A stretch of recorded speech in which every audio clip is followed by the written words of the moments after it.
إن الحمد لله نحمده ونستعينه ونستغفره ونؤمن به ونتوكل عليه ونعوذ بالله من شرور أنفسنا ومن سيئات أعمالنا من يهده الله فلا مضل له ومن يضلل فلن تجد له وليا مرشدا وأشهد أن لا إله إلا الله وحده لا شريك له ولا ضد ولا ند ولا مثيل له ولا مثال له وأشهد أن سيدنا ومولانا ومعلمنا ومرشدنا ومخرجنا من الظلمات إلى النور محمدا عبده ورسوله أرسله الله بالحق بشيرا ونذيرا وداعيا إلى الله بإذنه وسراجا منيرا فقد بلغ الرسالة وأدى الأمانة ونصح الأمة وكشف الغمة فترك أمته على المحجة البيضاء ليلها كنهارها لا يزيغ عنها إلا هالك اللهم صل وسلم وبارك عليه وعلى آله وأصحابه وأزواجه وذرياته وأهل بيته أجمعين أما بعد فأعوذ بالله السميع العليم من الشيطان الرجيم بسم الله الرحمن الرحيم إنما المؤمنون إخوة فأصلحوا بين أخويكم واتقوا الله لعلكم ترحمون صدق الله العظيم رب اشرح لي صدري ويسر لي أمري واحلل عقدة من لساني يفقهوا قولي آمین یا رب العالمین۔ آج جیسا کہ آپ حضرات جانتے ہیں یوم عرفہ ہے اور یہ رکن اعظم ہے حج کا، یعنی باقی ارکان جو ہیں ان کی کوئی نہ کوئی تلافی ممکن ہے، لیکن جو شخص عرفات والے دن میدان عرفات میں قیام نہ کرے، وقوف نہ کرے، اس کا پھر حج نہیں ہوتا۔ اللہ کے رسول صلی اللہ علیہ وسلم نے فرمایا الحج عرفہ، عرفات کا قیام حج ہے۔ جو یہ نہ کر سکا باقی تمام ارکان وہ کر بھی لے، پھر یہ کہ یہ کام کرنا بھی 9 ذی الحجہ کی مغرب سے پہلے اگر کوئی آدمی صبح نہیں پہنچا، وہ عصر کو پہنچا میدان عرفات میں، تو بھی اس کا حج ہو جائے گا۔ اس دن یوم عرفہ والے دن روزہ رکھنے کا حکم ہے، اور جس کو بھی اس کی اطلاع مل جائے، کنفرم ہو جائے کہ آج حاجی عرفات میں جمع ہیں، اس پہ یہ واجب ہے، سنت ہے، اگر رکھنا ہے تو پھر اسی دن رکھے جس دن وہاں حاجی کھڑے ہیں اور ان کے ساتھ ہمارا اظہار یکجہتی ہو۔ اگر اطلاع نہیں ہے تو انسان معذور ہے، اس کے پاس عذر ہے۔ پرانے زمانے میں ہمارے یہاں اگر یہ کوئی اطلاع دینے بھیجتا بھی تو کوئی 2 مہینے 4 مہینے لگ جاتے، تو اللہ پاک ہماری لالچ اور ہماری اس خلوص کو دیکھتے ہوئے اس کا اجر بھی دے دیتا ہے۔ لیکن جب معلوم ہو گیا، سائنس نے ترقی کر لی، ہم دیکھتے ہیں لائیو حاجیوں کو وہاں دیکھتے ہیں، اس کے بعد بہانہ کوئی نہیں بچتا۔ 2 دن بعد پھر پاکستان میں کوئی یوم عرفہ نہیں۔ عرفہ وہی ہے جس دن حاجی کھڑے ہیں، اور جس کو وہ نہیں ملا حج نہیں ملا۔ جب یوم عرفہ والے دن حج نہیں ملا تو یوم عرفہ کے بغیر پھر وہ عرفات کے روزے کا اجر کیسے ملے؟ اس دن کی نسبت سے اللہ کے رسول صلی اللہ علیہ وسلم نے وہاں ایک خطبہ دیا، اور وہی وہ خطبہ ہے جس میں اللہ کے رسول صلی اللہ علیہ وسلم نے وہ ذمہ داری جو تنہا اپنے کندھوں پر اٹھائی ہوئی تھی، وہ امت کو وہاں اس کی توکیل کر دی اور امت کے سپرد کر دیا، اور گواہی لے لی۔ اللہم فاشہد، اللہ کو اس پر گواہ بنا لیا۔ وہ خطبہ بڑا اہم ہے، وہ منشور ہے اسلام کا، اس کی ایک ایک شق، اس کا ایک ایک جملہ جو ہے وہ ایک قانون ہے۔ اسی میں اللہ کے رسول صلی اللہ علیہ وسلم نے لوگوں سے پوچھا کہ یہ آج کون سا دن ہے؟ تو جب اللہ کے رسول صلی اللہ علیہ وسلم اس قسم کا سوال کیا کرتے تھے تو صحابہ سمجھ جاتے تھے کہ آج اس دن کی نسبت سے، اس بات کی نسبت سے کوئی اہم بات ہونی ہے جو پہلے ہمیں معلوم نہیں تھی۔ نے کہا جی یہ یوم عرفہ ہے. اب نے کہا مہینہ کون سا ہے؟ کہا کہ جی مہینہ تو ذی الحجہ کا ہے. آپ نے فرمایا دیکھو تمہارا ایک دوسرے پر، ایک مومن کا دوسرے مومن پر، ایک مسلمان کا دوسرے مسلمان پر خون، مال اور اس کی عصمت اسی طرح حرام ہے جس طرح یہ جگہ، یہ دن، یہ مہینہ ہے. اللہ پاک نے اصل میں یہ، اور اس بات کے بعد پھر حضور نے فرمایا الا هل بلغت، تو دیکھو میں نے پہنچا دیا؟ قالوا بلا. آپ نے فرمایا اللہم فاشہد.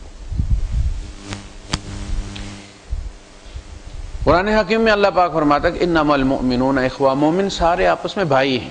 یعنی کہ باپ بیٹا ہے، باپ بیٹا بھی ہیں، لیکن اس میں وہ برابر نہیں ہے. باپ کو اپر ہینڈ حاصل ہے، بیٹا کل معدوم ہے. باپ کے سامنے بیٹے کی کوئی حیثیت نہیں، لہذا وہ رشتہ نہیں گنوایا. فرمایا جب بات کلمے کی ہوگی تو تم سارے آپس میں کلمے کی نیت سے بھائی ہو. مومن کہاں سے نکلا ہے؟ کلمے کے اندر سے نکلا ہے. وہ نیا جنم لیتا ہے تو کیوں پچھلے گناہ معاف ہو جاتے ہیں، پچھلے قتل بھی معاف ہو جاتے ہیں. جب کوئی کافر مسلمان ہوتا ہے تو قیومن ولدتہ امہ، اس طرح ہوتا ہے جیسے آج اس کی ماں نے جانا ہے. یہ کلمہ اصل میں مومنوں کی ماں جس سے سب نکلے، اس کی نسبت سے سارے آپس میں بھائی. رائٹس کے لحاظ سے باپ اور بیٹا دونوں بھائی. تو فرمایا انما المؤمنون اخوہ، سارے مومن آپس میں بھائی ہیں. فاصلحوا بین اخویکم، تو اگر بھائیوں میں کوئی توڑ پیدا ہو جائے، کوئی بدگمانی پیدا ہو جائے، تو تم یہ کوشش کرو کہ اس کو ختم کر دو. نہ یہ کہ اس کو بڑھاوا دو، پارٹی بازی کرو، بلکہ آگے بڑھ کے ان دونوں کو راضی کرنے کی کوشش کرو اور اللہ کا تقوی اختیار کرو تاکہ ان پر رحم کیا جائے. اسی طرح ارشاد باری تعالی ہے سورہ الفرقان میں، آخر میں جا کر جب مومنوں کی صفات گنوائی اللہ پاک نے، پورا رکوع ہے، اس میں فرمایا وَلَا يَقْتُلُونَ النَّفْسَ الَّتِي حَرَّمَ اللَّهُ، وہ کسی ایسی جان کو نہیں مارتے جس کا مارنا اللہ نے حرام کر دیا ہے. حرام کا مطلب جس کا خون اللہ نے محترم کر دیا. مسجد حرام، اس کا کیا مطلب؟ حرام کے پیسے سے بنی. مسجد حرام کا کیا مطلب؟ محترم مقام جس کی حرمت قائم کی گئی ہے. تو ہر انسان کے خون کی حرمت ہے، عصمت کی حرمت ہے، وہ محترم ہے، وہ دوسرے کے لیے حرام ہے.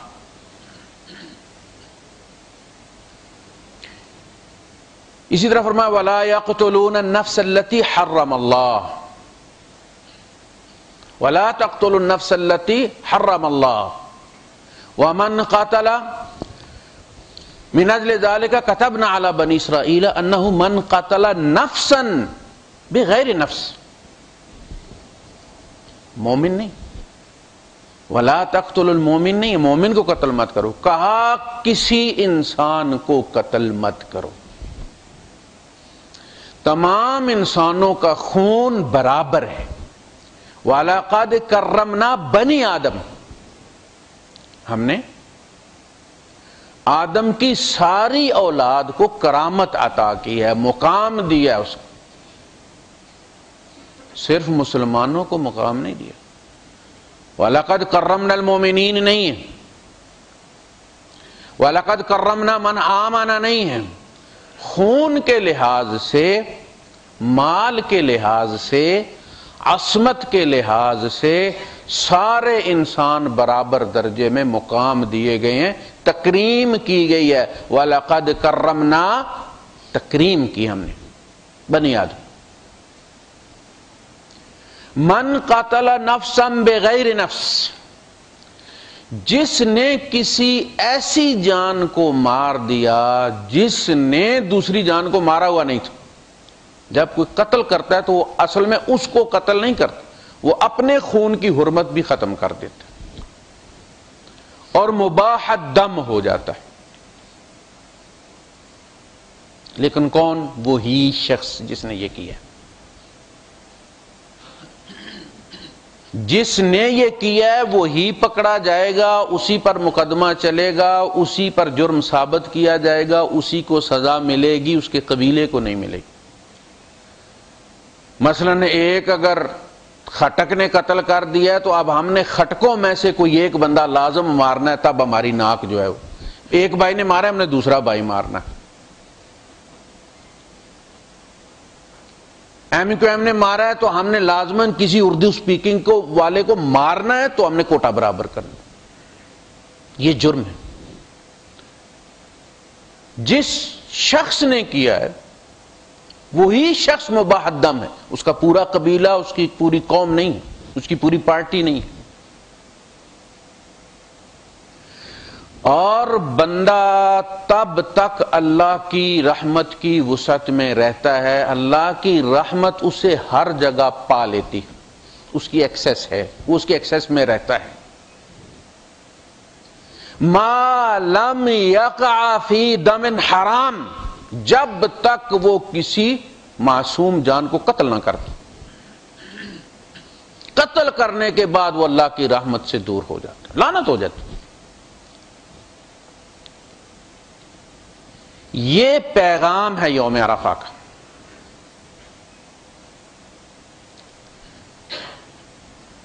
تو وَلَقَدْ کرمنا بنی آدم، تمام آدم کی اولاد محترم ہے، واجب احترام ہے، اسے عصمت حاصل ہے، اس میں کسی مذہب کی تخصیص نہیں ہے، چاہے اس کا تعلق کسی مذہب کے ساتھ ہو. آپ اس کو قتل نہیں کر سکتے، آپ اس کی عصمت نہیں لوٹ سکتے، آپ اس کا مال نہیں کھا سکتے کہ چونکہ یہ سکھ ہے اس کے پیسے کھا جاؤ. وہ آگ ہے جو تم نے کھائی ہے، آگ کا اس سے کوئی تعلق نہیں ہے کہ وہ تم نے سکھ کے ہاتھ سے پکڑی ہے یا مسلمان کے ہاتھ سے پکڑی ہے، اس کا کام جلانا ہے.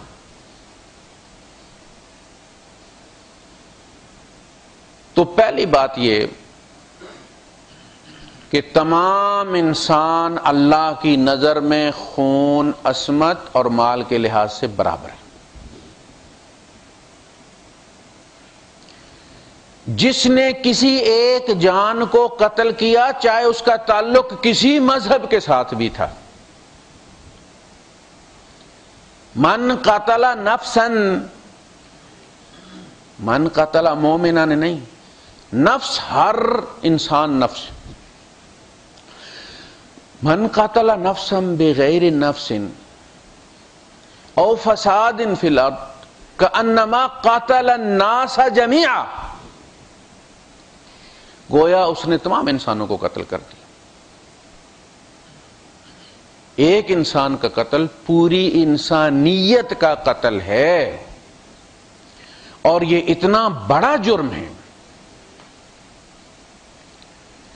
کہ اللہ کے رسول صلی اللہ علیہ وسلم فرماتے ہیں کہ اگر سارے زمین والے اور سارے آسمان والے ایک بندے کے قتل میں شریک ہوں تو اللہ پاک سب کو جہنم کا غوطہ لگوائے گا. اس میں کوئی تخصیص نہیں کہ جو بندہ تو ایک ہے اور اس کے بدلے میں آپ کروڑوں اور اربوں انسانوں کو ڈال دیں اور فرشتوں کو ڈال دیں. نہیں، وہ کروڑوں اور اربوں انسانوں کا قتل ہے، وہ پوری نوع انسانیت کا قتل ہے. تم نے اپنے باپ آدم پر وار کیا ہے، اس کا بیٹا مار کے. وَمَنْ أَحْيَاهَا، اور جس نے کسی زندگی کو بچانے کا سامان کیا، ورنہ بندے تو نہیں نا بندوں کو زندہ کرتے، وہ تو اللہ کرتا ہے. وَمَنْ أَحْيَاهَا، جس نے اس کو زندہ کیا یعنی زندگی کے اسباب فراہم کیے، فَكَأَنَّمَا أَحْيَا النَّاسَ جَمِيعًا، گویا کہ اس نے پوری انسانیت کو بچا لیا۔ کوئی بیمار ہے، آپ نے دوا کے پیسے دے دیے، خون کے لیے پیسے دے دیے، ڈاکٹر کی فیس دے دی، اپنی گاڑی میں ڈال کے پہنچا دیا اسپتال آپ نے، یہ کوئی معمولی کام نہیں، یہ آپ نے اربوں خربوں انسانوں کو بچایا ہے۔ یہ آدم سے لے کر آخری آدمی تک جتنے انسان ہیں سب کو بچانے کے برابر اجر ہے۔ اور ایک مار دیا یا اس کے مارنے میں شرکت کی یا کسی کو بڑھاوا دیا یا تقریر کر کے مروا دیا، ایک کلمے سے بھی، اللہ کے رسول صلی اللہ علیہ وسلم کی حدیث ہے کہ اگر کسی نے کسی کے قتل میں ایک کلمے کی بھی مدد کی، ایک کلمے، کوئی بات ایسی کہہ دی کہ جس سے اس کی سپورٹ ظاہر ہو رہی ہے، فرمایا اللہ پاک اسے جہنم کا غوطہ لگا کر رہے گا، چاہے وہ کوئی بھی ہو، چاہے وہ کوئی بھی ہو، کتنا بڑا نیک پرہیزگار ہو، اس کی کوئی اہمیت نہیں، وہ اس جرم کی سزا پائے گا۔ اور لوگوں نے بڑا آسان سمجھ لیا، میں اگر داڑھی رکھ لیتا ہوں، میں اگر اپنے پانچے اوپر کر لیتا ہوں، میں اگر اشراق پڑھ لیتا ہوں، تو اس کا مطلب یہ ہے کہ اب مجھے دوسرے انسانوں کا جو اشراق نہیں پڑھتے، جنہوں نے داڑھی نہیں رکھی ہوئی یا جو شلوار ٹخنوں سے اوپر نہیں کرتے، مجھے ان کو مارنے کا، سزا دینے کا حق حاصل ہو گیا، اس لیے کہ میں نے بڑا کمال کیا۔ نہ کسی مسلمان کو کوئی قتل کر سکتا ہے، نہ کسی غیر مسلم کو کوئی قتل کر سکتا ہے الا بالحق۔ سورہ بنی اسرائیل جسے سورہ اسراء کہتے ہیں، جس میں معراج کا ذکر ہے،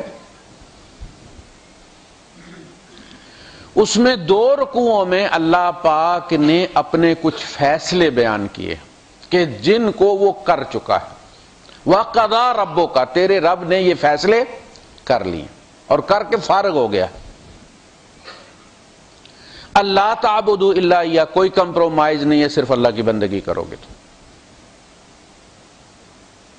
وَبِالْوَالِدَيْنِ احسانا، ماں باپ کے ساتھ احسان کا سلوک کرو گے، بڑھ کر دینے کی کوشش کرو گے۔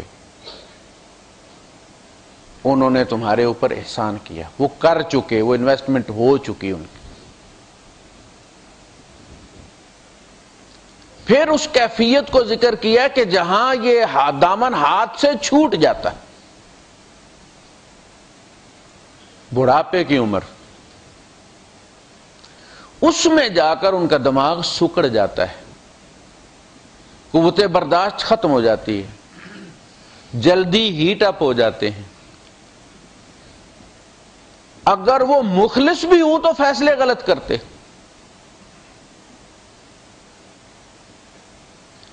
فرمایا اما یبلغن عندک الکبر احدہما او کلاہما، اگر کوئی ایک یا دونوں، بہت کم ایسا ہوتا ہے، ایک آدھ دن میں سے رخصت ہو جاتا ہے، فرمایا اگر ایک یا دونوں تمہارے پاس اس عمر کو پہنچ جائیں جس میں دماغ ختم ہو جاتا ہے، باڈی وہی رہتی ہے، چہرہ وہی رہتا ہے، اور آپ تعجب کرتے ہیں یار میں اس باپ کا بڑا احترام کرتا تھا، بڑا مدبر سمجھتا تھا، بڑا سمجھدار سمجھتا تھا، لوگوں میں تعریف کرتا تھا، اب میں جوان ہوا تو پتہ چلا کہ عقل ہی کوئی نہیں۔ عقل تھی، ارذل العمر اسی کو کہتے، جس میں کچھ نہیں بچتا، اس میں صرف عقل نہیں گئی، قوت مردانگی بھی ختم ہو گئی ہے۔ تو کہے گا پہلے بھی کوئی نہیں تھی، عقل تھی، علم تھا، لِكَيْ لَا يَعْلَمَ بَعْدَ عِلْمٍ، تاکہ علم کے بعد نہ علم ہو ان کو، وہ عمر۔ فَلَا تَقُلْ لَهُمَا اُف، وہ ہر وہ کام کریں گے جس میں اف اف کرتا رہے بندہ، کہا اف نہیں کرنا، تم نے اف نہیں کرنا۔ وَلَا تَنْهَرْهُمَا، اچھا اس عمر میں یہ ہوتا ہے کہ چھوٹی سی بات سے ناراضگی ہو جاتی، اور بندہ حیران ہوتا ہے میں نے بات بھی ایسی کوئی نہیں کی، صرف رویے کی وجہ سے آپ نے کوئی چیز رکھی ہے مگر رکھنے کا انداز ان کو پسند نہیں آیا اور کہیں گے اٹھا کے لے جاؤ میں نے نہیں کھانا. ابھی تو آپ نے کہا تھا کہ بنا کے تو اٹھایا آپ نے نیند سے, اور اب جب بنایا تو کہتے نہیں لے جاؤ. اب وہ اس بات پہ اکڑ گئے ہیں کہ اس نے رکھا کیسے, کتے کی طرح ایسے رکھتے ہیں باپ کو. اچھا یہ ہم بھی کر چکے ہیں, بچپن میں ایسے ہوتا نہیں کہ بچہ مطالبہ کرتا ہے فلاں چیز بناؤ, اور ڈھونڈ کے ماں 6 گھروں سے 10 گھروں سے ڈھونڈ کے انڈا لے کر آئی ہے اور بنا کے آگے رکھ, اور بیٹے نے لات ماری اور الٹا دی اس کو, تھالی ہو گئی. ہم کر چکے ہیں نا یہ سارا, ہمارے بچے کرتے ہیں نا, وہ بھی کرتے ہیں. اصل میں یہ میرا موضوع نہیں ہے, میں یہ بتا رہا ہوں ان 2 رکوعوں میں اللہ پاک نے اپنے کچھ فیصلے بیان کیے. ان کو 10 کمانڈمنٹس کہتے ہیں, جو موسیٰ علیہ السلام کو لکھ کر تختیوں پر دیے گئے تھے. یہ 10 احکامات ہیں جو ہر زمانے میں ویلڈ رہے ہیں. اسلام نے ان کو دوبارہ قرآن حکیم کے اندر پھر ویلیڈیٹی دی ہے. اس میں کہا وَلَا تَقْتُلُوا النَّفْسَ الَّتِي حَرَّمَ اللَّهُ بِالْحَقِّ. آؤ میں تمہیں, تعالوا اتلو علیکم ما حرم علیکم, دیکھو ما حرم علیکم ربکم. آؤ میں نبی سے کہو کہ آؤ میں تمہیں بتاتا ہوں, خود حرام حلال نہ کرتے رہا کرو کہ جو چیز اپنے کھانے پر دل نہ وہ کہا جی حرام ہے. وَلَا تَقُولُوا لِمَا تَصِفُ أَلْسِنَتُكُمُ الْكَذِبَ, دیکھو اپنی ان زبانوں سے جھوٹ مت کہا کرو, اپنی زبانوں کو جھوٹ سے مت آلودہ کیا کرو. ھذا حلال وھذا حرام لتفتروا علی اللہ الکذب, یہ جھوٹ بھی کس پر, اللہ پر. جب تم کہتے ہو یہ چیز حرام ہے, جس کا مطلب ہے تم یہ کہہ رہے ہو کہ اللہ نے تمہیں بتایا کہ یہ چیز حرام ہے. حرام تو اللہ ہی کر سکتے, حلال اللہ کر سکتے. اللہ کرتا ہے تو رسول کو بتاتا ہے, پھر ہم رسول کی زبان سے سنتے ہیں. یا تم رسول ہو. وَلَا تَقُولُوا لِمَا تَصِفُ أَلْسِنَتُكُمُ الْكَذِبَ هَذَا حَلَالٌ وَهَذَا حَرَامٌ لِتَفْتَرُوا عَلَى اللَّهِ الْكَذِبَ إِنَّ الَّذِينَ يَفْتَرُونَ عَلَى اللَّهِ الْكَذِبَ لَا يُفْلِحُونَ. تو کسی بھی جان کو وَلَا تَقْتُلُوا النَّفْسَ وَلَا تَقْرَبُوا الزِّنَا, کسی غیر مسلم عورت سے بھی زنا ہی ہے, اس کی بھی عصمت ہے. یہاں یہ نہیں کہا کہ مومن عورت سے مت کرو اور باہر چھٹی ہے. تم نے اپنا آپ آلودہ کر لیا ہے.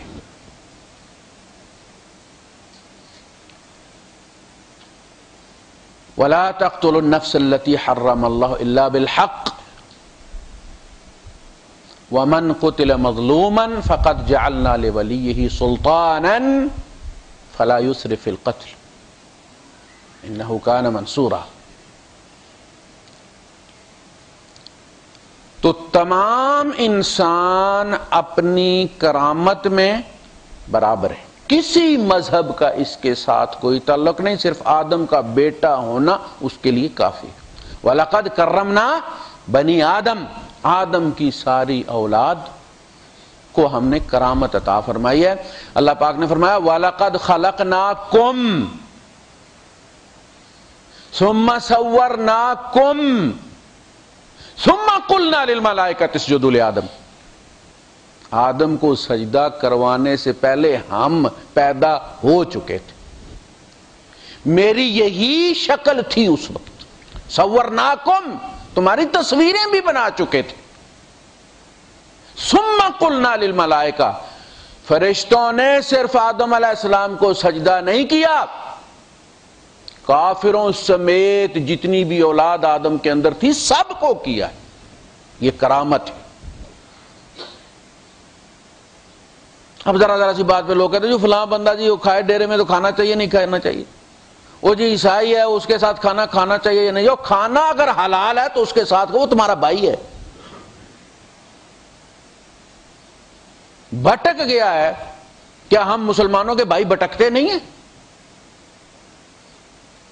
ایک مسجد سے نہیں نکلتا، دوسرا شراب خانے سے نہیں نکلتا، گھر جا کے دونوں ایک ہو جاتے ہیں. وہ بھٹک گیا ہے، لیکن آدم کا بیٹا ہے، آدم کی نسبت سے تمہارا بھائی ہے، پاک ہے، تو انسانوں کو کتا نہیں ہے، تو انسان ہے، اس کی کرامت ہے، اس کے لیے قانون سازی کی ہے شریعت نے، اس کے خون کو حرمت عطا کی ہے.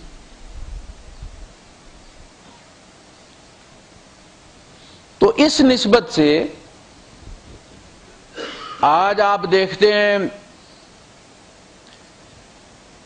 کہ ان لوگوں نے آدم علیہ السلام سے جو دو علوم نکلے، علم الہدا اور علم الاسماء. علم الاسماء جس میں فرشتوں کو شکست ہوئی، آدم جیت گئے، لیکن علم الاسماء کی بنیاد پر شیطان کا مقابلہ نہیں کیا جا سکتا. یہ بات آدم علیہ السلام کو جتلائی، اور وہ خطا ہم سے بھی ہوئی. اگر سجدہ ہم کو ہوا ہے نا تو وہ خطا بھی ہم سے ہوئی ہے، اور وہ توبہ بھی ہماری قبول ہوئی ہے، ہم سب کی. ہم صرف میٹھا میٹھا ہاپ ہاپ اور کڑوا کڑوا تھو نہیں کہ سجدہ تو ہم سب کو کیا گیا تھا، نہیں، غلطی بھی پھر ہم سب سے ہوئی. اس کا ایگزٹ بتایا گیا ہے کہ علم الاسماء کی بنیاد پر آپ کو خلافت عطا کی گئی ہے. You can conquer the world.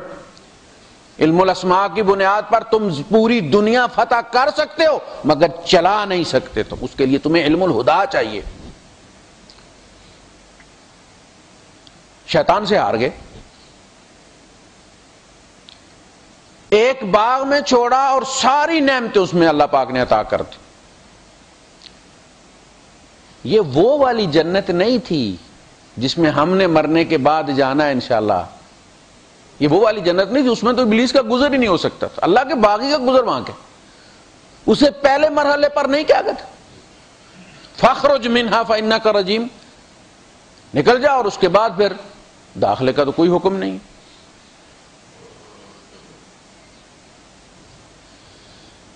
ایک جنت میں چھوڑا گیا، ساری سہولتیں فراہم کر دی گئیں، اور ایک تجربے کے طور پر کہا گیا کہ اس پہ درخت کے قریب نہیں جانا، اس شجرہ کے قریب نہیں جانا.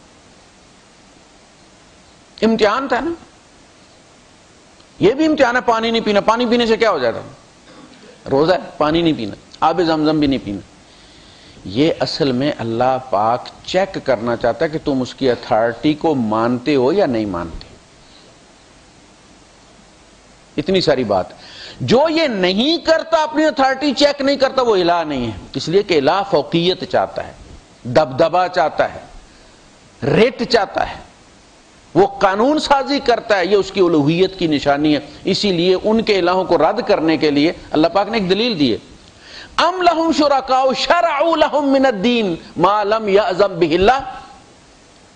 یہ جن کو جا کے پوجا پاٹ کرتے ہیں، بندگی کی رسمیں ان کے یہاں جا کے ادا کرتے ہیں، ان سے پوچھو انہوں نے کوئی شریعت بھی بنائی ہے، کوئی ڈوز اینڈ ڈونٹس بھی طے کیے؟ پھر الہ کیسے ہو گئے وہ؟ جیسے تم انسان ویسے وہ انسان ہے. اس لیے کہ شریعت تو رب بناتا ہے. تو اس کرامت میں سب برابر ہے. مسلمانوں کو ایکسٹرا اخوت حاصل ہوتی ہے جب وہ کلمہ پڑھتے ہیں تو کلمے کی نسبت سے مومن بھائی ہو جاتے ہیں.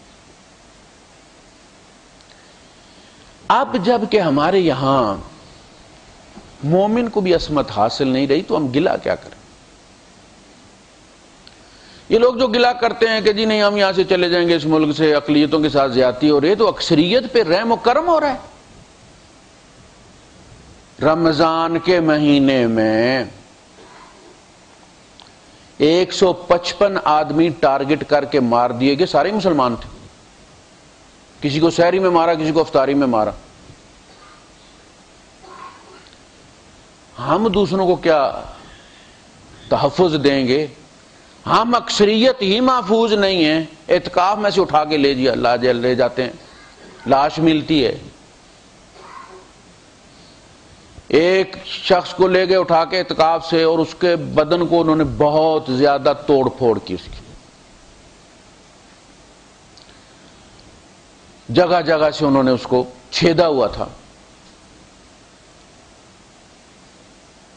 آخر میں انہوں نے اس کو گولی مار، اچھا اس کی بچی رو رہی ہے اور کہہ رہی ہے یہ ظالم ایک گولی سے نہیں مار سکتے تھے، یعنی وہ زندگی نہیں مان رہی، وہ زندگی کی دعائی نہیں دے رہی، وہ یہ فریاد کر رہی ہے کہ ظالموں مارنا ہی تھا تو ایک گولی سے مار دیتے، یہ بدن میں سوراخ کرنے کی اتنی کیا ضرورت تھی؟ یہ تو مسلمانوں کے ساتھ ہوا، ہم مسلمان ہیں۔ یقین کریں ہم اپنے آپ کو اللہ سے منسوب کر کے اللہ کو بھی شرمندہ کر دیتے، ہم اللہ کا تعارف ہے نا، ہم اس زمین پر اللہ کا تعارف ہیں، عباد الرحمن ہیں، اور کام ہمارے شیطان سے بھی بدتر ہیں۔ میرا بیٹا اگر باہر غلط حرکت کرتا پکڑا جائے اور ساتھ بتائے گا کہ میں قاری حنیف کا بیٹا ہوں، تو میں اس کی تعریف کروں گا کہ اچھا تم نے میرا نام روشن کر دیا بتا کے وہاں پہ کہ میں قاری حنیف کا بیٹا ہوں۔ اللہ فخر کرے گا جن حالات میں تم پکڑے جاتے ہو، جن اعمال میں تم پکڑے جاتے ہو، ایسا نہیں۔ ہمیں وہ مسلمان مان لے، یہ بہت بڑی بات ہے۔ وَلَقَدْ كَرَّمْنَا بَنِي آدم، آدم کی ساری اولاد محترم ہے، چاہے اس کا تعلق کسی مذہب کے ساتھ ہے، اسے قتل نہیں کیا جا سکتا، اس کا مال تمہارے لیے حلال نہیں ہے، اس کی عصمت پہ تم وار نہیں کر سکتے، چاہے تم بڑے ہی نیک اور پرہیزگار ہو۔ اسامہ ابن زید سے زیادہ تو نیک نہیں نہ ہو سکتے ہم، محب ابن محب، اللہ کے رسول کے بھیجے ہوئے، جہاد میں ہیں، کسی پارٹی کے لیے نہیں لڑ رہے، جہاد میں ہیں۔ اللہ پاک امتحان بھی لیتا ہے تو کیسے کیسے۔ اس بندے نے مسلمان لشکر کے اندر تباہی مچا دی، جدھر رخ کرتا لاشوں کے کشتوں کے پشتے لگا دیتے۔ اللہ ایکسیس دے رہا تھا، اللہ میکسیمم پریشر دے رہا ہے، اس نے ٹیسٹ لینا ہے، نبی کی موجودگی میں وہ جماعت تیار کرنی ہے جس نے دوسروں کے لیے اسوہ بننا ہے۔ اسے یہ طاقت دی، مسلمانوں سے گارڈ ہٹا لیے۔ جب تک ہمارے گرد گارڈ رہتی ہے، لہو معقبات من بین یدیہ ومن خلف، آگے پیچھے ہمارے فرشتے ہیں جو ہمیں بچاتے پھرتے ہیں، ورنہ ہر چیز ہمیں مارنے دوڑتی ہے۔ کافی سارے بندے اس نے مار دیے، اور پھر اسامہ ابن زید کی تلوار کے آگے آ گیا۔ یہ تھا ٹیسٹ، وہ پریشر ان کا بنا ہوا تھا نا کہ یار یہ بندہ تو جدھر جاتا ہے ہمارے بندے جو ہے وہ فلاں فلاں، اس مشہور صحابی اس نے شہید کر دی۔ اس نے کہا لا الہ الا اللہ، ان کا صبر کرو، تم ہمیں بیوقوف سمجھتے ہو، تلوار ماری گردن اڑا دی۔ اللہ پاک نے کیا فرمایا؟ فرمایا یا ایھا الذین آمنوا۔ حضور نے تو جب واپس آئے اور بات حضور کو بتائی تو حضور نے ان سے پوچھا کہ تم نے کلمہ سنا تھا؟ سنا تھا۔ اس نے پڑھا تھا؟ پڑھا تھا۔ تم نے سنا تھا؟ سنا تھا۔ پھر تلوار کیوں نہیں روکی؟ اللہ کے رسول، اس نے وہ تو جان بچانے کے لیے کہہ رہا۔ آپ نے فرمایا تو نے اس کا دل چیر کے دیکھا تھا؟ ان کا کہا اللہ کے رسول میرے لیے استغفار کریں، اللہ پاک سے معافی مانگیں۔ آپ نے فرمایا اسامہ اس وقت کیا ہوگا جب کلمہ آئے گا؟ بات کیا کر رہے ہو تم نے کلمے پہ تلوار چلائی ہے، بندے پہ نہیں چلائی، میں کیسے استغفار کروں؟ وہ جتنی بار استغفار کا کہتے رہے حضور، پلٹ پلٹ کر کہتے رہے اسامہ اس دن کیا کرو گے جس دن کلمہ استغاثہ لے کر آئے گا؟ یہاں تک کہ وہ کہتے ہیں کہ میں نے کہا کہ کاش میں آج مسلمان ہوتا، اس سے پہلے مسلمان نہ ہوتا، تاکہ میرے وہ پچھلے گناہ معاف ہو جاتے۔ یہ تو نبی کریم صلی اللہ علیہ وسلم کا رویہ تھا۔ یہ قتل خطا اس لیے کہ ہو سکتا ہے بندہ جو ہے وہ، میں نے پچھلے جمعے میں بھی عرض کیا تھا کہ اس نے کوئی خطبہ تو نہیں نہ سنا، کوئی درس قرآن تو نہیں سنا کہ دل بدل گیا، ابھی تو اس کی تلوار سے مسلمانوں کا خون ٹپک رہا ہے، سامنے نظر آ رہا ہے کہ اس نے سیاست کی ہے، جان بچانے کی کوشش کی ہے، لیکن اگر اس پوائنٹ کو، اس بات کو بنیاد بنا کر انہیں معاف کر دیا جاتا تو اس کا مطلب یہ ہوا کہ پھر تو ہر ایک کو سیاست کے نام پہ پھر کیا کہ تو قتل کیا جا سکتا تھا. ہاں نہیں، اس کا بدلہ ان سے نہیں لیا گیا، قصاص ان سے نہیں لیا گیا، لیکن ان کا معاملہ اللہ کے سپرد کر دیا گیا. اچھا، اللہ پاک نے اس پہ کیا تبصرہ کیا؟ اللہ نے تائید کی اپنے نبی کی، فرمایا یا ایھا الذین آمنوا. اچھا، اس بات کو لے کے قتل خطا کے قوانین بنائے، پورے سورہ نساء کے اندر پورا رکوع ہے کیسے کرنا ہے. مسلمانوں کی قسمیں بیان کی. ایک شخص تمہارے دشمن قبیلے میں ہے لیکن مسلمان ہے اور تمہارے ہاتھ سے قتل ہو گیا تو تم اس کی دیت تو نہیں دو گے، لیکن غلام آزاد کرو گے اور 2 مہینے کے روزے رکھو گے. اگر وہ اس قبیلے میں جس کا تمہارے ساتھ معاہدہ ہے تو پھر تم یہ اسی کلمہ پڑھنے کی وجہ سے اور پھر اس کی دی گئی، اس قبیلے کو غلام اس کے بدلے میں آزاد کیا گیا، روزے رکھوائے گا. کہا کہ یا ایھا الذین آمنوا اذا ضربتم فی سبیل اللہ فتبینوا. اے ایمان والو، جب تم اللہ کی راہ میں نکلو جہاد کرنے کے لیے تو خوب چھان پھٹک کر لو. تمہیں انسانوں کو قتل کرنے کا پروانہ نہیں دے دیا گیا ہے کہ تم چونکہ اللہ کی راہ میں نکلے ہو لہذا جو چڑے مارتے چلے جاؤ، ایسا نہیں ہے. جو اسلحے کے ساتھ سامنے آئے گا وہی مارا جائے گا. تم گھروں میں نہیں گھسو گے، تم ان کی عبادت گاہوں میں نہیں گھسو گے، تم کسی بغیر اسلحے والے شخص کو قتل نہیں کرو گے. حکومت ہوتی ہے تو ان شرائط پر عمل کرواتی ہے. یہ گینگ جو ہوتے ہیں یہ تو بھیڑیے ہوتے ہیں. تربیت کے دوران، ٹریننگ کے دوران کہتے ہیں جو بھی رستے میں بکری شکری ملے اٹھا کے لے آنا. بھائی یہ کیا بات؟ اللہ کی راہ میں ہم لوگ مجاہد ہیں، ہم اللہ کے بندے، زمین اللہ کی، ہر چیز اللہ کی، اٹھا کے لے آنا. میرے اپنے بھانجے کے ساتھ ہوا.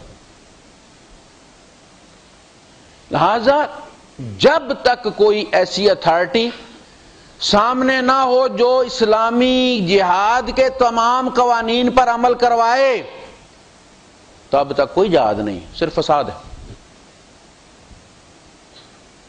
یہ انہی کی مرضی ہے، انہی کی عدالت ہوتی ہے، خود ہی وہ سپریم کورٹ ہوتے ہیں. اس کے موڈ پہ منحصر ہے. آج رات کو کھانا ٹھیک کھایا تھا، کہے گا سارے چھوڑ دو. رات کو کھانا نہیں ملا، شوگر ڈاؤن ہے، مزاج میں اشتعال ہے، کہے گا سب کے سارے اتار دو اور فٹ بال کھیلو. کوئی عدالت نہیں ہے. اور وہ سارے کلمہ گو ہیں. فلاں فلاں کی مدد کیوں کرتا ہے، فلاں فلاں کی مدد کر رہا ہے. کل تم انہی کی مدد نہیں کرتے رہے ہو، انہی کے دیے ہوئے سے لڑتے نہیں رہے ہو. اس وقت تم کس کے ساتھ تھے؟ جو مارے گئے وہ کیسے شہید ہو گئے؟ وہ مردود کیوں نہ ہوئے؟ یہ کوئی دلیل نہیں. ریاست مدینے میں فرض ہوا ہے جہاد، 13 سال مکے میں نہیں ہوا. حضور نے کوئی انڈر گراؤنڈ گینگ نہیں بنایا جو عتبہ کو مار دے، ربیعہ کو مار دے، شیبہ کو مار دے، ابو جہل کو مار دے. یہ اسلام نہیں ہے. اسلام نے ہر انسان کو اس کی حرمت دی ہے، الا بالحق. وہ حرمت اٹھے گی، حق کے ساتھ اٹھے گی. اگر اس نے کسی کو قتل کیا ہے تو پھر وہ واجب القتل. وہ خاص بندہ، پورا قبیلہ نہیں، اور وہ ثابت ہونا چاہیے. یا ایھا الذین آمنوا اذا ضربتم فی سبیل اللہ فتبینوا ولا تقولوا لمن القى الیکم السلام لست مؤمنا. اور دیکھو اس رستے میں جاتے ہوئے جو شخص بھی تمہارے سامنے اسلام پھینکے، القا الیکم السلام،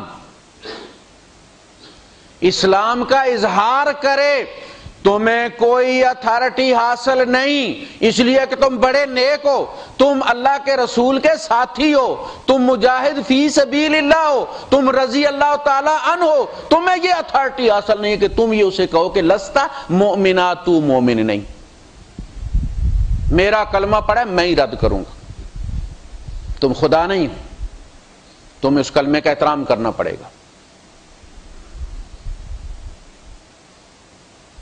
وَلَا تَقُولُوا لِمَنْ أَلْقَى إِلَيْكُمُ السَّلَامَ لَسْتَ مُؤْمِنًا تَبْتَغُونَ عَرَضَ الْحَيَاةِ الدُّنْيَا، دنیا کی زندگی، دنیا کے سامان پر تمہاری نظر لگی ہو، بندہ مار دیں، سامان اس کا مال غنیمت میں جمع کر لیں، ایسا نہیں۔ تو میدان عرفات میں انسان کی کرامت کو بحال کیا گیا ہے۔ قرآن حکیم اٹھا کر دیکھیں، تمام انسان خون کی عصمت میں برابر ہے۔ وَلَا تَقْتُلُوا النَّفْسَ، کسی بھی جان کو قتل مت کرو، چاہے اس کا تعلق کسی بھی مذہب کے ساتھ ہے۔ یہ کوئی جہاد نہیں، یہ دین کی خدمت نہیں۔ اور زمین میں فساد، کسی نیک سے نیک گروہ کو بھی اس کی اجازت نہیں ہے۔ اسلامی تاریخ میں سب سے نیک گروہ جس نے خروج کیا، امت میں سے نکلا، جس نے بغاوت کی دین اسلام کے ساتھ، وہ نیک ترین لوگوں کا گروہ تھا۔ حضور فرماتے ہیں کہ تم ان کی عبادت کو دیکھو تو اپنی عبادت کو حقیر سمجھو گے، صحابہ سے کہا، لیکن دین میں ان کا کوئی حصہ نہیں ہوگا۔ وہ خوارج تھے، صحابہ تعجب کرتے تھے ان کی، یعنی وہ ہمیشہ روزے سے رہتے تھے، ان کے چہرے پھٹ گئے تھے خشکی سے، روزے رکھ رکھ کے، ان کے قدم سوج گئے تھے، ایڑیاں پھٹ گئی تھیں قیام اللیل سے، اور ان کے تقوی کا آپ اندازہ کریں کہ دو بندے جا رہے ہیں، رستے میں جنگ سے فارغ ہو گئے، جا رہے ہیں اور رستے میں انہیں یہ جنگ جمل کا واقعہ ہے۔ جنگ جمل کے بعد وہ لوگ ناراض ہو کے حضرت علی رضی اللہ تعالیٰ عنہ سے کہ آپ ان کے جنازے کیوں پڑھا رہے ہیں؟ اچھا، اس میں یہ ہوا کہ دونوں طرف سے شہید ہو گئے اور مسلمانوں میں قتال کا امکان موجود ہے۔ اللہ پاک نے خود سورہ حجرات میں فرمایا وَإِن طَائِفَتَانِ مِنَ الْمُؤْمِنِينَ اقْتَتَلُوا، مومنوں کے دو گروہوں میں اگر قتال ہو جائے فَأَصْلِحُوا بَيْنَهُمَا، تم دونوں کے درمیان صلح کرواؤ، دونوں تمہارے بھائی ہیں۔ اگلی آیت میں فرمایا انما المؤمنون اخوۃ فاصلحوا بین اخویکم، مومن سارے بھائی ہیں، اپنے بھائیوں میں صلح کروایا کرو۔ تو مومنوں میں قتال کی نوبت آ سکتی ہے کسی غلط فہمی کی وجہ سے، اس وجہ سے ان کا مذہب تبدیل نہیں ہوتا، وہ اسلام سے خارج نہیں ہوں گے جب تک کہ وہ اسلام کے طے کردہ اصولوں میں سے یہ بھی ایک بات فلاں کافر، فلاں کافر، فلاں ملحد، فلاں مرتد، چند باتیں طے کر دی گئی ہیں۔ آپ دیکھیں، آپ کو لائسنس ملتا ہے، وہ لائسنس واپس لینے، معطل کرنے، کینسل کرنے کے کچھ اصول بنائے گئے کہ یہ آفینس ہوگا تو ہم لائسنس معطل کر دیں گے، سال کے لیے، 2 سال کے لیے، یا منسوخ کر دیں گے، ہمیشہ کے لیے بلیک لسٹ کر دیں گے، اندر ٹرائی بھی نہیں دے سکتے۔ طے کیا گیا، سپیڈ کی آپ نے طے کیا گیا کہ اس کو 600 جرمانہ کرنا ہے درم، یا 300 کرنا ہے، یا 200 کرنا ہے، آپ نو پارکنگ نو انٹری سے آگے، ان کی بنیاد پر آپ 10 سال بھی یہ کرتے رہیں اور ہر روز کرتے رہیں، آپ کا لائسنس وہ واپس نہیں لیتے۔ اسی طرح چھوٹی چھوٹی باتوں پر دوسرے کو ملحد کہہ دینا، ہمارے علماء کی وہ عزت نہیں کرتا، ہمارے بزرگوں کی تفسیر کو نہیں مانتا، وہ تو ملحد ہے۔ یہ روایت غلط ہے۔ طے کر دیا گیا کہ جو شخص شہادتین دیتا ہے، اللہ کی الوہیت کو مانتا ہے، محمد کی رسالت کو مانتا ہے، آپ کے ختم رسالت پر یقین رکھتا ہے، وہ جو 5 چیزیں ہیں جن کی اسلام دعوت دیتا ہے، نماز ہے، روزہ ہے، زکوٰۃ ہے، حج ہے، ان چیزوں کا انکار نہیں کرتا، کوتاہی ہو جاتی ہے لیکن انکار نہیں کرتا، مرنے کے بعد جسم کے سمیت اٹھنے پر یقین رکھتا ہے، کیونکہ یہ قرآن کا فیصلہ ہے۔ آپ کے قبلے کی طرف منہ کر کے نماز پڑھتا ہے، وہ مسلمان ہے، آپ اسے نہیں نکال سکتے۔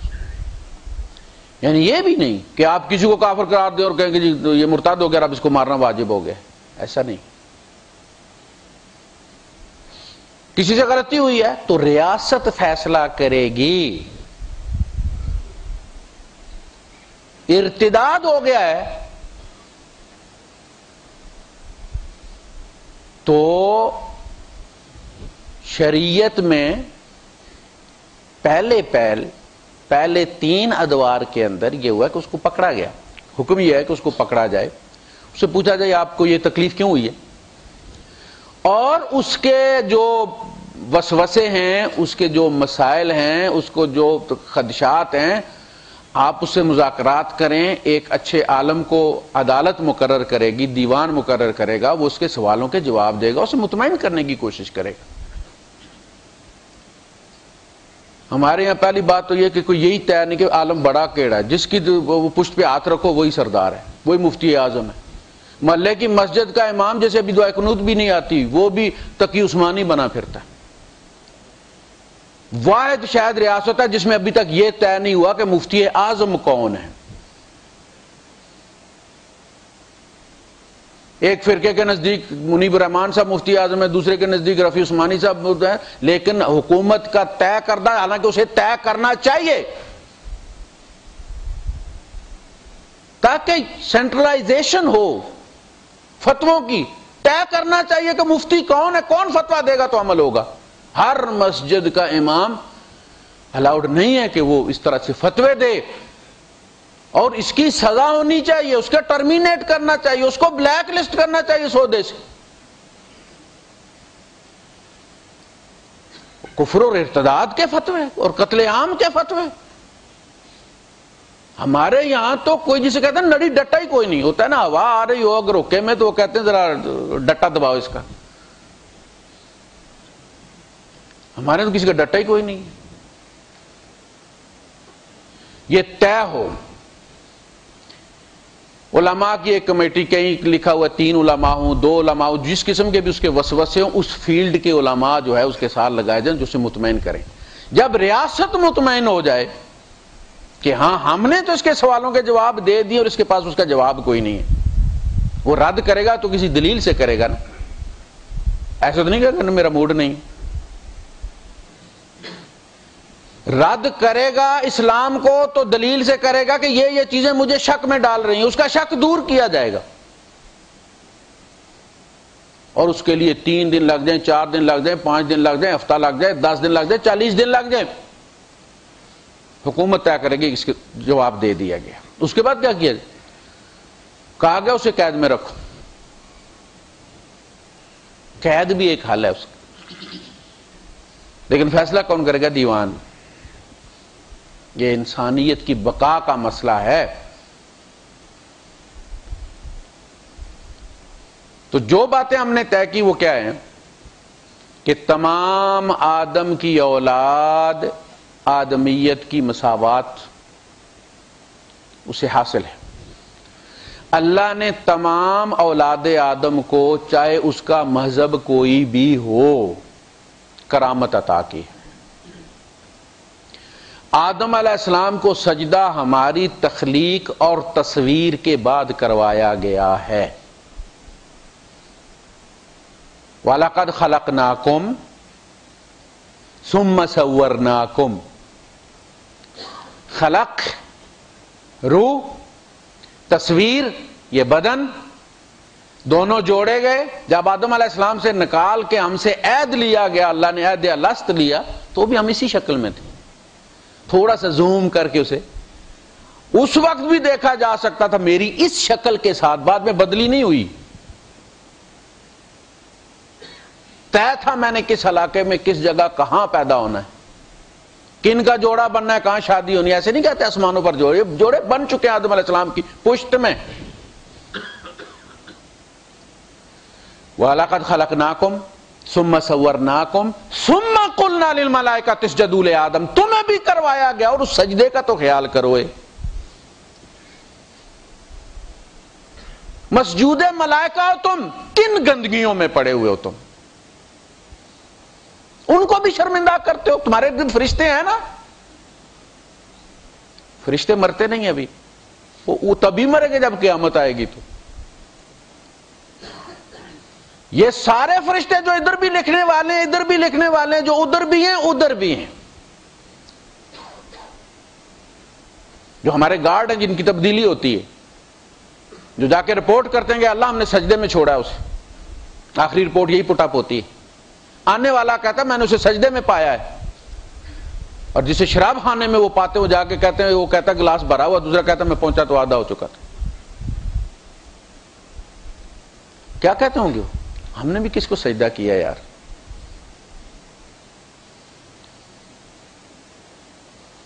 تمام انسان چاہے وہ کسی بھی مذہب سے تعلق رکھتے ہوں، وہ مسجود ملائکہ ہیں، آدم کے بیٹے ہیں. علم الاسماء ان کے اندر موجود ہے، انہوں نے اس پہ محنت کی ہے، اس کے پھل آج ہم لے رہے ہیں. آپ لائیو جو دیکھتے ہیں ٹی وی پر، ہم نے تو کرپشن کے نئے نئے رستے متعارف کروائے ہیں، اس کے سوا کچھ نہیں کیا. کیسے ہم نے گنڈ کپ لوگ ہیں ہم، کیسے ہم نے کرپشن کرنی ہے، ٹھیکوں سے کھانا ہے، کس طرح ٹیکنیکلی ہم نے کرنا ہے کہ ہم قانون کی گرفت میں نہ آئے، یہ ہم متعارف کرواتے ہیں. انہوں نے محنت کی. آج آپ یہ مائکرو فون، یہ جو ریکارڈنگ ہو رہی ہے، یہ جو لائٹیں لگی ہیں، یہ جو اے سی چل رہے ہیں، یہ سارے کس نے کیے ہیں؟ یہ آدم کے بیٹوں نے کیے ہیں. یہ علم الاسماء کا کمال ہے، انہوں نے اس پہ محنت کی، کچھ بن کے دکھا دیا ہے. ہمارے پاس کیا تھا؟ علم الہدا. اگلا 2 راؤنڈ ہوئے. پہلا ہوا فرشتوں کے ساتھ، آدم جیت گئے. پھر ہوا ابلیس کے ساتھ، آدم علیہ السلام ہار گئے. وَعَصَىٰ آدَمُ رَبَّهُ فَغَوَىٰ ثُمَّ اجْتَبَاهُ رَبُّهُ فَتَابَ عَلَيْهِ وَهَدَىٰ. پھر کرم ہوا، کہا آدم ہم تمہیں ایک تجربہ کروانا چاہتے تھے کہ کہیں اس بات پہ زیادہ پھول نہ جانا کہ میں نے فرشتوں کو شکست دی ہے. جس فیلڈ میں آپ جا رہے ہیں وہاں آپ کا دشمن تبدیل ہو گیا ہے، اب دوسری ٹیم میدان میں آئی ہے. ہم آپ کو یہ بتانا چاہتے تھے کہ علم الاسماء شریعت کے میں آپ کے کسی کام نہیں آئے گا، آپ کو ایک اور ایکسٹرا جو ہے وہ نالج دیا جائے گا. فَإِمَّا يَأْتِيَنَّكُم مِّنِّي هُدًى فَمَن تَبِعَ هُدَايَ. پھر جب تمہارے پاس میری ہدایت آئے تو جس نے اس ہدایت کو فالو کیا فَلَا خَوْفٌ عَلَيْهِمْ وَلَا هُمْ يَحْزَنُونَ. پھر ڈر کی کوئی بات نہیں، پھر اس ابلیس سے ڈرنے کی کوئی بات نہیں. میرے بتائے ہوئے رستے پہ چلو گے، میری بتائی ہوئی لائن لوگے، جہاں سے میں بچاتا ہوں وہاں سے بچو گے، جو کرنے کو کہتا ہوں وہ کرو گے، پھر بے فکر ہو جاؤ، پھر تمہیں شیطان سے کوئی ڈر نہیں. یہ ہے وہ کام جو ماحول کرتا ہے کہ کہیں تھوڑا سا یہ ایزی ہو کے اللہ کی ہدایات سے باہر نکل آئے. یہ ڈوز اینڈ ڈونٹس جو ہیں، یہ جو پابندیاں حج میں لگتی ہیں، یہی کہ ایک طرف میں کہتا ہوں یہ حج جو ہے، کہا گیا اللہ کے رسول صلی اللہ علیہ وسلم فرماتے ہیں نا القرآن حجۃ لک او علیک، یہ قرآن قیامت کے دن آئے گا، یا تو یہ تیرے حق میں حجت ہوگا، تیرا گواہ ہوگا، اس کی بنیاد پر تو چھوٹ جائے گا، او علیک، یا یہ تیرے خلاف گواہ ہوگا اور تو اس کی گواہی پر پکڑا جائے گا. قیامت کے دن فیصلے اس کتاب کے مطابق ہونے، لہذا بہتر یہی ہے کہ دنیا میں زندگی اس کتاب کے مطابق گزارو، تاکہ وہاں جو آئے اور پتہ چلے کہ جی یہ تو بالکل یہی یہ اس آیت پہ چلتا رہا، یہ تو بالکل اس طرح سے کرتا رہا، فیصلہ اس کے مطابق ہونا ہے۔ اللہ کے رسول صلی اللہ علیہ وسلم نے فرمایا القرآن حجۃ لک او علیک، قرآن سے ہی دلیل دی جائے گی وہاں پہ۔ وہ وکیل جب عدالت میں ہوتے ہیں جج کے، تو جو پی ایل ڈی ہوتی ہے ان کی قانون کے سابقہ جو سپریم کورٹ کے فیصلے ہوتے ہیں انہی کو اتھارٹی بنا کے کہا جاتا ہے فلاں سن میں فلاں کیس میں عدالت نے یہ فیصلہ کیا تھا، پلیز اس کے مطابق آپ فیصلہ کر دیں، یہ کیس بالکل ویسا ہی ہے۔ یہ کتاب آئے گی، اس میں دیے گئے مومن کے چہرے کو تجھ سے ملایا جائے گا، تو یہ ایسا ہے نہیں ہے تو رد کر دیا جائے گا۔ بندے جنت میں جائیں گے اس کتاب کے ذریعے جائیں گے، جہنم میں جائیں گے اس کے قید کیے ہوئے قید ہوں گے۔ اللہ کے رسول صلی اللہ علیہ وسلم کی حدیث ہے کہ جب جا کے آپ شفاعت، اللہ پاک کہے گا اچھا جائیں نکال لیں، جس کے دل میں ذرہ بھر بھی ایمان ہے آپ اسے نکال لیں، تو حضور جا کے وہ شفٹوں میں نکلتے رہیں گے بندے مختلف۔ آخر میں جو میں جن الفاظ کی وجہ سے میں یہ کوٹ کر رہا ہوں، آخر میں اللہ کے رسول صلی اللہ علیہ وسلم فرمائیں گے اے اللہ لم یبقى فیہ الا من حبسہ القرآن، اب اس میں کوئی نہیں بچا سوائے ان کے جن کو قرآن نے قید کیا ہے، اس نے جنہیں خالدین فیہا ابدا کہہ دیا ہے، اب وہی رہ گئے۔ یہ ہے فیصلہ قرآن کا۔ تو سارے بنی آدم برابر ہیں، وَلَقَدْ كَرَّمْنَا بنی آدم، ہم نے تمام بنی آدم کو، وَلَا تَقْتُلُوا النَّفْسَ، کسی جان کو چاہے کسی مذہب سے تعلق رکھتی ہے قتل کرنے کا کوئی، الا بالحق، اور وہ تین حق ثابت ہو جائے کہ ہاں اس سے اب عصمت اٹھا لی جائے اس کے خون سے، تو ورنہ ہر آدم کے بیٹے کو وہ عصمت حاصل ہے۔ ایک شخص کو آپ نے قتل کر دیا، چاہے اس کا تعلق ہندوؤں سے ہے یا عیسائیوں سے ہے یا سکھوں سے ہے، آپ نے پوری انسانیت پر وار کیا اور اپنے باپ آدم پر وار کیا۔ من قتل نفسا بغیر نفس او فساد فی الارض فکأنما قتل الناس جميعا ومن احیاها، اور جس نفس کو آپ نے بچایا، چاہے وہ سکھ تھا، چاہے وہ عیسائی تھا، چاہے وہ ہندو تھا، بیمار تھا، آپ نے اس کے علاج کے لیے دیے، اس کا بچہ بیمار تھا، آپ نے اس کے علاج کے لیے دیے، اس کی چھت گرنے والی تھی، آپ نے پیسے دے کے بنوا دی، چاہے وہ ہندو تھا، سکھ تھا، عیسائی تھا، آپ کو اس کا اجر ملے گا۔ کوئی مارنے دوڑا ہے ان کو، آپ نے اس کی جان بچا لی، گویا آپ نے پوری انسانیت کو بچا لیا۔ یہ خون کی کرامت حاصل ہوگی تو انسانیت امن سے رہے گی، نہیں تو پھر کوئی بھی محفوظ نہیں رہے گا۔ یہ اللہ پاک نے کہا ہے کہ اگر سوما، اگر بیعہ، دیر جسے آپ کہتے ہیں، دیر جسے آپ کہتے ہیں، خانقاہیں، عیسائیوں کی خانقاہ، ان کا گرجا، یہود کی عبادت گاہ، مسلمانوں کے، اللہ پاک نے فرمایا اگر یہ تین محفوظ نہیں ہوں گی، جس جگہ اتنا فساد پھیل جائے کہ گرجے جلا دیے جائیں اور سوما اور بیعہ اور صلوات ان کو جلا دیا جائے، گرا دیا جائے، تو یاد رکھو وہاں مسجد بھی نہیں بچے گی۔ مسجد بھی اسی لسٹ میں شامل ہے۔ ہمارے یہاں دیکھتے نہیں، میں نے پچھلے جمعے میں بھی عرض کیا تھا کہ ابھی سے ایس ایم ایس کر کے پاکستان سے خواتین پوچھتی ہیں کہ شوہر کو مسجد عید پڑھنے کے لیے جانے دوں کہ نہیں جانے دوں۔ ان کی خدشہ صحیح ہے نا، بھائی عورت کی ساری زندگی اس کے ساتھ ہے، بچوں کا مستقبل اس بندے کے ساتھ لگا ہوا ہے۔ وہ تو کہتی ہے کہ جی عید پڑھنا کوئی فرض تو نہیں ہے، جب شک ہے وہاں جان کو امن حاصل نہیں ہے، تو حج بھی اگر رستے محفوظ نہ ہوں تو حج بھی فرض نہیں ہوتا۔ رستوں کا محفوظ ہونا حج کی استطاعت میں شامل ہے۔ تو اگر عیدگاہ محفوظ نہیں ہے تو میں کیوں جانے دوں وہاں؟ یہ سوال انڈیا میں نہیں کیا جاتا۔ انڈیا میں ہندو مسلمان کو مارتا ہوگا، مسلمان مسلمان کو نہیں مارتا۔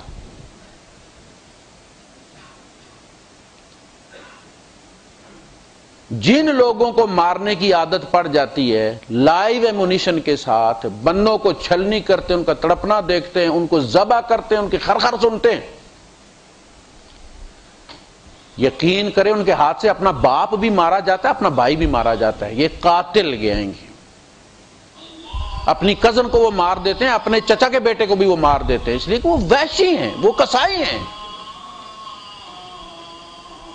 حضور ایک دفعہ بھیجتے تھے مہم کے لیے، بعد میں کیا کہتے تھے، میں تمہیں ایسی چیز نہ بتاؤں جو جہاد سے بھی افضل ہے، جو فلاں کام سے بھی افضل ہے. وہ حدیثیں کیوں ہیں؟ وہ ان لڑنے والوں کو دوبارہ مین اسٹریم میں داخل کرنے کے لیے ہوتی ہیں. وہ ایسی نہیں ہوتی کہ جہاد نہیں، آپ یہی نفل پڑھ کے، وہ جو یاد کر کے آئے ہیں انہیں بتایا جا رہا ہے اصل میں کہ اب یہ کام کرو تاکہ تمہارا وہ پچھلا عادت بھولے. وآخر دعوانا الحمدللہ رب العالمین.